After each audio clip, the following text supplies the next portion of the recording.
Hello everyone, hope you're doing well. Today we are back looking at the suggestions passed to developers in November of 2019. Today we're going to be having a look at the aviation part of it, but if you want to have a look at the ground forces parts or any others, I'll make sure to leave the link in the description so you can have a look for yourself. I am going to be doing videos on each part of them, so therefore, they'll be out over the next few days, so I hope you enjoy them. But once again, thank you to Cokespray for putting this all together, and also remember, if you are interested in influencing what gets passed in December, you can actually go and read about Operation Hotwire or watch the video that I made on it. This is a program that Gaijin is doing, so therefore people can actually put forward their own suggestions and see, let the community vote on it, on whichever ones the community wants to get passed, then they get passed to the developers, which I think is really cool and definitely something that is nice to see. So if you want to get involved, make sure to do so. Let's get started with a US plane. This is the P-63D, and this is from Shallow Dream.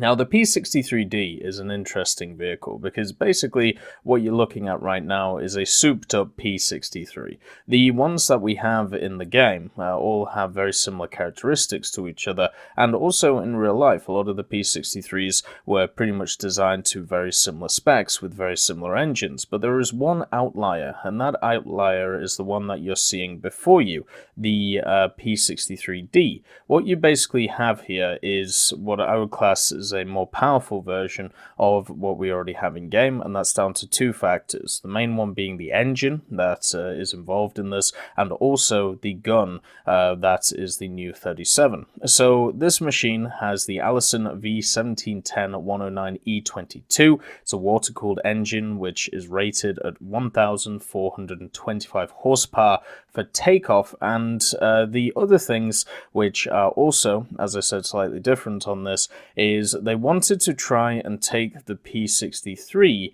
and make it as good as the fighters which were around at the time. They wanted to try and obviously win some contracts around the machine, and the other P-63s weren't really cutting it apart from in the Lend-Lease program. So what they did is they added a bunch of stuff to this aircraft. So as we talked about, the Allison V1710, the turbo supercharger, they added a bubble top canopy, and also an Oldsmobile M9 37mm.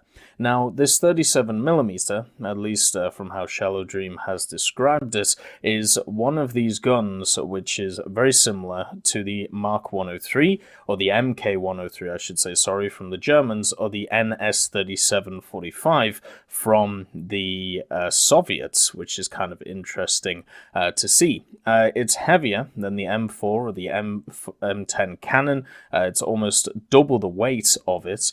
The muzzle velocity, though, of the 37 was increased by nearly 300 meters per second, and this gave it the range and power to destroy heavy targets. It was actually initially, the 37mm was designed for PT boats after the USN PT boat crew salvaged the M4s from a downed Airacobra. So it's kind of a weird and wonderful thing that started off in an Airacobra, ended up on PT boats, and then got trialed in this prototype, P-63D as an addition. It was seen with the M80 shell, or sorry, the M4 M10 cannon, so the one that we have, in game with its M80 shell, could pen around 25.4 millimeters at around 450 meters. The M9, firing its AP round, could pen 50.4 millimeters at the same distance. So you're looking at an increase of double the penetration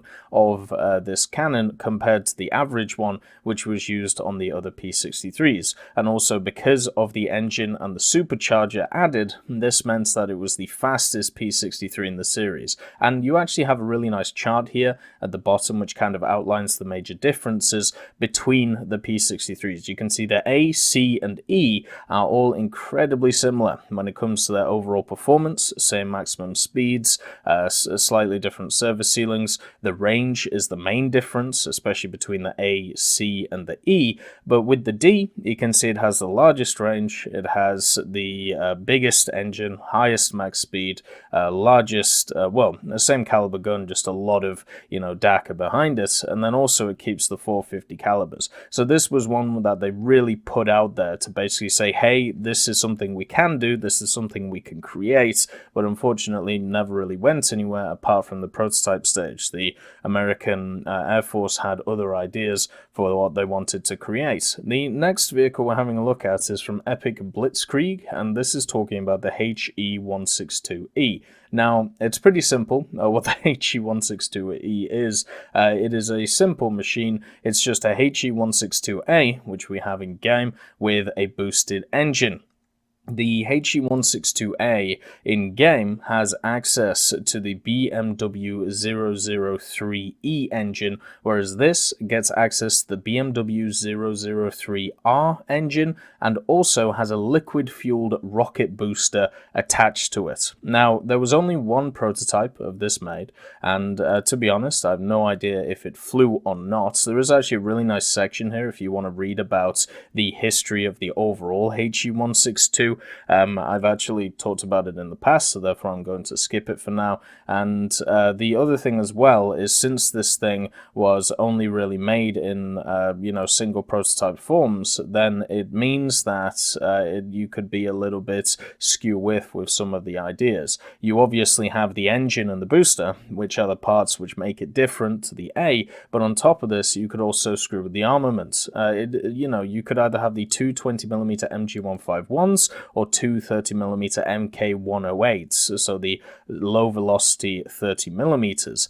So it's really up to, if Gaijin want to put this thing in, they could easily be able to, stick it in. You can see that only one prototype was completed before the war ended, and therefore it would be down to Gaijin to do the, historical research, which one would have been fitted with. I think the 20mm are probably make more sense than the 30s, but it is how it is. So yeah, imagine if, how in-game we have the ME-262s with the rocket-boosted engines. Imagine if we had a Heinkel HE-162 in the same vein, and that's basically what you are seeing before you. The next vehicle is also from Epic Blitzkrieg, and it's talking about the Yak-50. Now, the Yak-50 has a really interesting story behind it. It's one of those ones which was created in a competition in the late 1940s. In 1949, the Soviet Air Force officials, or the VVS as they're known, they put out an order, or an idea that they wanted a new lightweight all-weather day-night jet-powered interceptor, which would be developed, and several of the more prominent era OKBs answered the call, including Lavochkin, obviously AA, Mikoyan Gurevich with the MiG guys, and then Sukhoi and Yakovlev under the Yak name. And this was the vehicle that was put forward in the form of the Yak-50. And at the time, you've got to remember that in the late 1940s, the Soviets were mainly using stuff such as the Klimov VK-1 as their turbojet engine, which was a Soviet copy of the British Rolls-Royce, the Nene, which I love calling it the Nene, which was used in the MiG-15 and the MiG-17 at the time. And they also called for a few other specifications to be added to the machine as well. Since it was going to be a day-night jet-powered interceptor and or weather, they wanted it to have some form of radar in it, and therefore when it came to this machine, it was given a radar as well. Now, the Yak-50 didn't win the competition between them. What actually happened was, La, MiG, and Yak came forward, and basically they gave them all four participants, they were allowed to build a prototype to prove their design sound. So the Yak engineers went back. They decided to create a mid-wing monoplane, which would have swept-back wing elements, and they also took some interesting steps in trying to make this thing more lightweight, including the bicycle-style arrangements when it came to its landing gear, and also when it came to its construction. They used magnesium alloys in the construction of the airframe, which was incredibly lighter compared to what was used before. Now, this plane as well, the Yak 50, was actually seen to go faster than Mach 1. Only just, though. We're talking in one of those shallow dive scenarios, so therefore it was faster. It was faster than Mach 1, but only in very similar circumstances. It was able to exceed Mach 1.01 when it had its radar equipped, and then when it was doing manufacturer's trials, it hit Mach 1.04.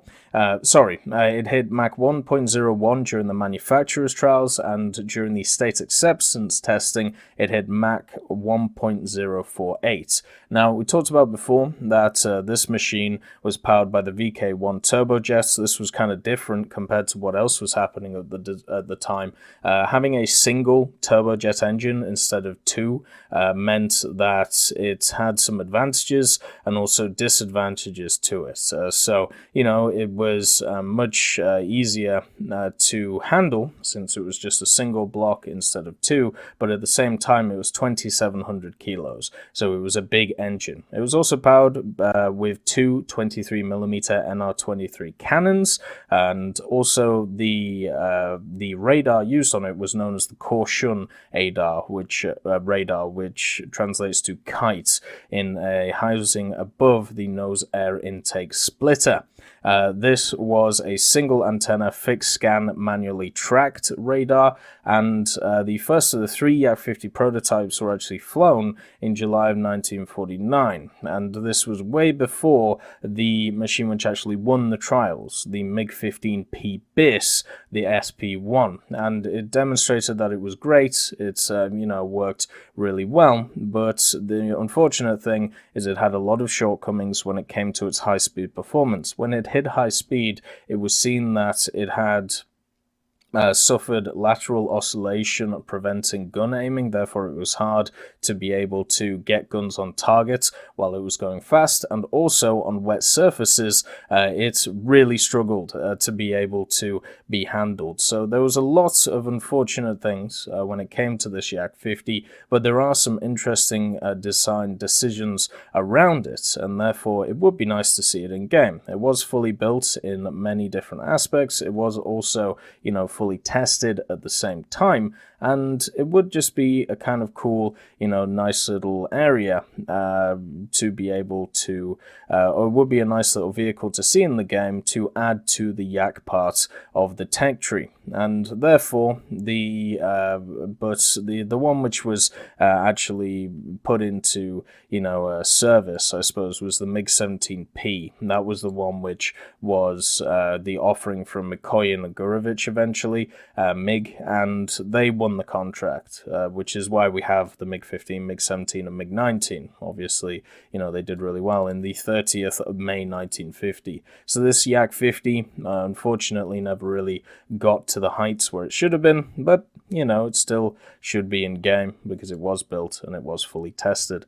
The next vehicle is once again from Epic Blitzkrieg, and this is talking about the Lightning, specifically the F-1A. Now, I've talked about the Lightning in the past, and it's been passed to developers at least once before. So I'm actually going to talk about the specific variant, which is, talked about here. And Blitzkrieg does actually bring up a good point, and this is always something that should be noted when looking at pilot's notes. So he says here, I've used the Lightning's F-1A's pilot's notes manual. As everybody knows, the British like to put heavy restrictions on their aircraft just to ensure the safety of their pilots. For example, the Lightning F-1A was capable of Mach 2.27. However, because in the early variants, the F-1, F-1A, and F-2A, the cone produced high high supersonic shock waves at high max speeds, thus restricting its maximum permissible max speed to 1.7. So even though the pilot's manual says you shouldn't exceed 1.7, there is no denying this machine was Mach 2 capable. That's pretty much what he's saying, and therefore the G tolerance is also likely technically incorrect. They thought it's an interceptor, therefore it doesn't need to turn. So yeah, now you do have to take these into account when looking at British engineering manuals, something that, well, I suppose other nations do as well. It is much better to put the limit lower for your pilots instead of higher, so you try and stop as many catastrophes as possible. Now, as I said, I've talked about the Lightning in the past, gone through its whole history, and a lot of this post is about the history of the vehicle.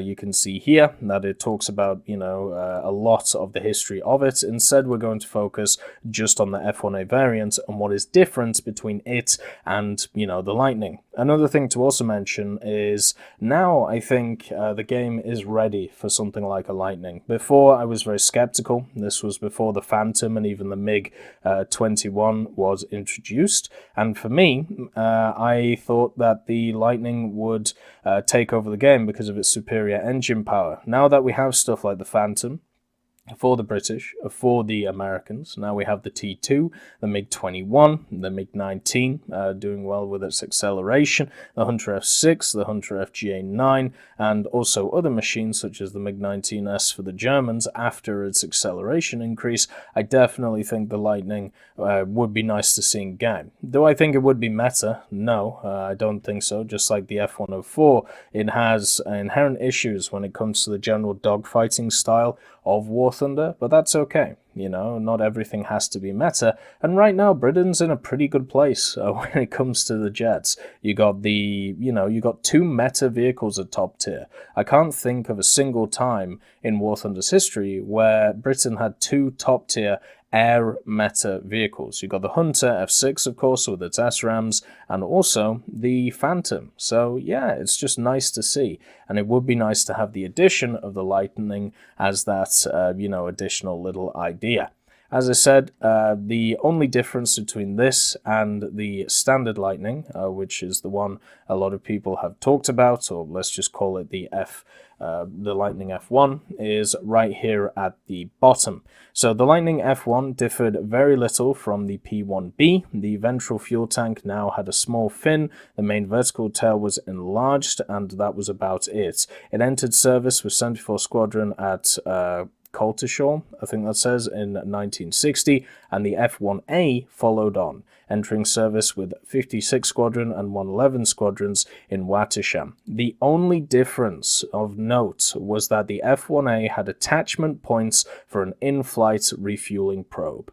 The Lightning's limited fuel capacity meant that interception missions were almost limited to the area of the airfield otherwise. So yeah, it's kind of as simple as that. The only real difference is that the F-1A, you'll be able to, refuel it in flight, and the standard Lightning which was produced didn't have that. So its specifications will be exactly, if not, very close to the same as the other Lightnings, which we could easily see. That means that the two 30mm, the two Firestreaks, or the two red top heat-seeking ones, which is the ones I'm looking forward to, obviously RP3s and bombs as well, and the Fanatical I-23 search and tracking radar, which should be really fun to see. So yeah, I can't wait to see the Lightning just because of how beautiful of an aircraft it is. The next vehicle to have a look at is from Miki Hoshi, and today we're talking about the A6M7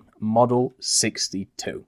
Now, the A6M7 is definitely an interesting Japanese aircraft. I would class it as kind of, I suppose, a pseudo-fighter bomber idea. At least that's how it's kind of described here. So the Mitsubishi A6M7 Model 62, or the Mitsubishi Navy Type 0 Model 62, was a carrier fighter, and it was the variant which was the last one to be mass-produced of the A6M. Now, when we talk about mass production, we're not talking about, a ton of vehicles. We're talking talking about around about 40 of the aircraft produced, but that's still, you know, a decent amount. And then by August of 1945, because the initial batch was 40, by August 1945, they'd built about 158 A6M Model 62s. So that also includes the prototype. So around about 150. Obviously, it's nothing compared to the Americans, nothing compared to, you know, something like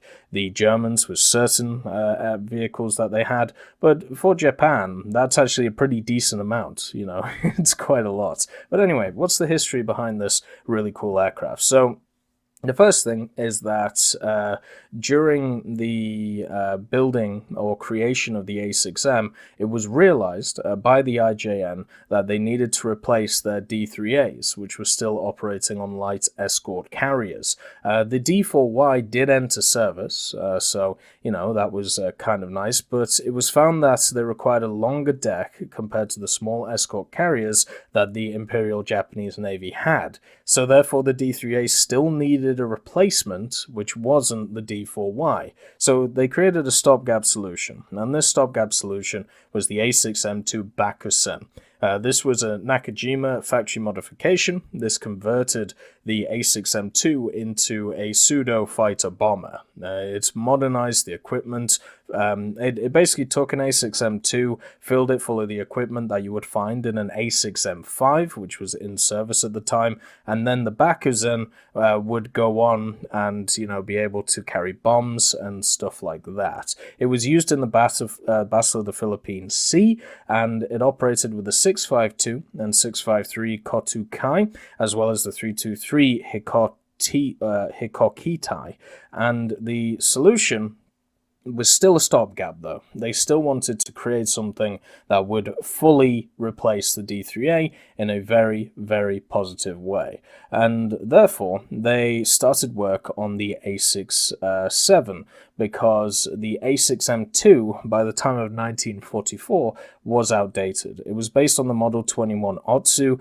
and as I said, in 1944 was looking pretty weak. So the A6-7 came along. It was going to be a replacement for the A6M2, and it was based on the A6M6 Model 53 high prototype, and it had access to a 250 kilo bomb rack, and also it had other modifications, including strengthened tail internals and a thicker underwing and fuselage skin to help with the stresses of shallow dive bombing. It lacked the self-sealing fuel tanks, though, of the A6M6, and the A6M7 was supposed to have a water methanol injection system, which would give it 1,300 horsepower. The problem was that this was actually never realized, and there was delays to the injection system. So the A6M7 Model 62, which is the one you see before you, was to be powered by the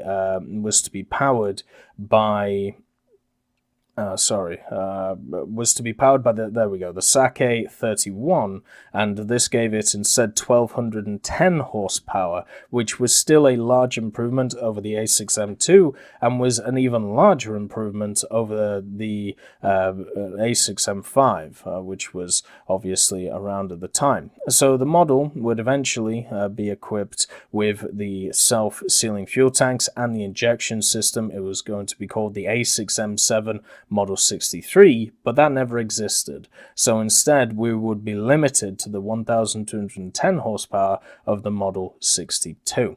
The end of the Sakai engine production would also spell the end of the A6M7 in August of 1945, and this would lead to the development of the A6M8 Model 64, which was planned to be equipped with all the features that were found on the A6M7 Model 62. So yeah, isn't it a really cool, interesting aircraft? You know, it has a nice, rich history behind it. There's obviously a lot of information on it. It was used a lot, and also it's one of these Zeros which doesn't just have, you know, some nice guns to it. It also has the ability to carry some bombs, so it can be useful in ground and even naval. It has three 13.2mm, 240 rounds per gun, two 20mm, Type 99-2s, so not the best, but good enough. And then you have four Type 3 Mark 1 rockets if you want to bring them, two 60-kilo bombs, one 250,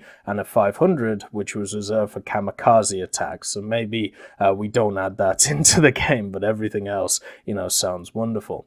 The next vehicle is from Zero, and he is talking about the F-100A, but not just any F-100A. This is the ROCAF F-100A, which of course was used by the Taiwanese. So this would be plonked into the Chinese tech tree, which would definitely mean that it would become one of those tech trees which kind of like how Germany is becoming, especially with the addition of the East German stuff for the ground, where it's going to be a higgledy-piggledy tree of just everybody's, interesting stuff. So if that's the case, why not add, this machine on top of everything else? So the F-100s, obviously, we already have them in game in the form of the French and the American tree, and the way that the Taiwanese actually got their hands on them is because it had a large career with the US, as you know, and it was exported to a bunch of different countries, and one of the longest users of the F-100 was Taiwan's ROCAF. So, Taiwan has actually got a very rich history with these F-100s. They were the only nation besides the US to operate the F-100A. It was a dedicated air superiority variant of the plane, and it was mainly in response to the Chinese mainland getting their hands on MiG-17s from the Soviets, which would eventually create the Shenyang J-5, which we have, of course, in-game. And they created a solution to the MiG-17s before they actually got, worked out the deal of the F-100. They actually fitted AIM-9 Sidewinders to their F-86Fs, which they had before this, but obviously the F-100s would be much stronger against stuff like the MiG-17s. The ROCAF took delivery of 119 F-100As, 4 RF-100As, and 14 F-100Fs. And there is some kind of cool history behind it. One of the actual ways that the Soviets got their hands on a Sidewinder missile is because one was actually fired at a Chinese plane and it didn't detonate. So therefore, they were able to get their hands on it and work out, how it all worked, which is one of those, weird ways that war goes sometimes. It just basically means that you sometimes just lose, in a way, some technology because of weird happenstance. So a lot of these F-100As were also modified, and they took the tail from the F-100D to counter the variant's notorious stability problems and added it to the A, and also gave it the capability to mount AIM-9 Sidewinders. So technically you could, if you wanted, give Taiwan the F-100A and also the F-100D in the Chinese tech tree. If you really, wanted to, after, of course, the F-86F that they already have there. The last vehicle that we have is from C. Fracas, and it's talking about a little Italian vehicle. And I actually really like this one. I think, as Fracas says, this could be a really nice either premium or event fighter plane for the Italians, because it takes a pre-existing idea that we already see in the game and it pushes it out into a field modification setting and has a really cool little history behind it. So the C205S is basically a C205 where they've removed the 12.7s, which are above the engine, so in the center of the plane in the fuselage, just in front of the pilot, taken them out and installed small 220-litre tanks in place of the 12.7mm Bredders. Now, this meant that obviously it loses a bit of firepower, but it increases the amount of fuel that it could carry, so it could be used for longer distances. It also kept the 220mm in the wings, which is obviously incredibly powerful. because of, if you've ever used the MG151s in game, you'll know how really good they are. And you may wonder, well, why did this happen? Why would you take out these two 12.7s and, replace them with the fuel tanks? And this actually happened after the armistice. So obviously in September 1943, the Regia Aeronautica was split into two different air forces. You had the ANR, which was in the north, and you had the Aeronautica Corbeligerante in the south. And the ANR fought for the Axis side, and the Aeronautica Corbeligerante fought on the Allies side. So this created conditions for possible dogfights where Italian planes would actually fight Italian planes, and not just planes, but Italians would fight Italians. So in order to avoid that, because obviously that could become incredibly confusing really quickly, the RAF actually sent the Aeronautica Corbeligerante to the Balkan Air Force, and they assigned missions over the Balkan states, which were still under German control. This put the Italian planes in a situation where they needed to face longer flights from southern Italy airfields to the Balkan states and back, which created a need for extra fuel loads on their fighters. So the armistice did cut supply lines between the Aeronautica Corbeligerante and the Italian industries in northern Italy, so the ground crews had to work out a kind of quick fix to try and increase the amount of fuel that they could hold on board. So all of these were on the field modifications, meaning that these were done, on the airfield as they were going. So they were able to take about 20 planes and make this modification, and it definitely helped them out quite a lot. So the ground crews actually made it so these C-205s had a longer, lifespan over the Balkan states compared to what was before. So they did, an amazing job trying to, fix an issue which was created. Now, there are a bunch of other 205 versions, which we could also get into, but I think we'll wait for those to get past the developers eventually. I would say this one is kind of confusing when it's talked about here. I don't know why this is here, and I'll tell you why. So, as it says, these unofficial long-range versions were field realized in 1944 in Puglia.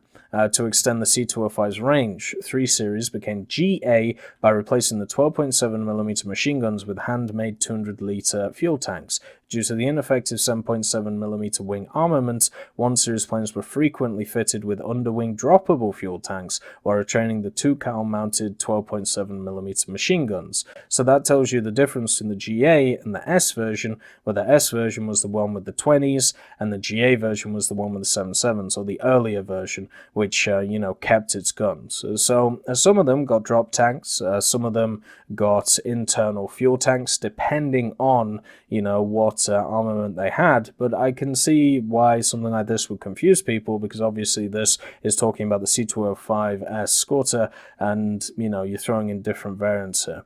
I still think it will be really cool to see this aircraft, and as I said, I think it fits perfectly as a form of event vehicle. So those are the aircraft which were passed to the developers in November 2019. I hope you enjoyed this video, and, well, catch us next time when we have a look at the ground vehicles. I'll see you then. I'd just like to thank Ambrosius McClellan, B. Young, Blackie, Daniel Stanton, Jay Wilt, John Ryman, Joseph Anders, Martinez, Moxie, Super Cacti, Uyins Terry, Elove Goat, and Seductive Trash Can for supporting the channel.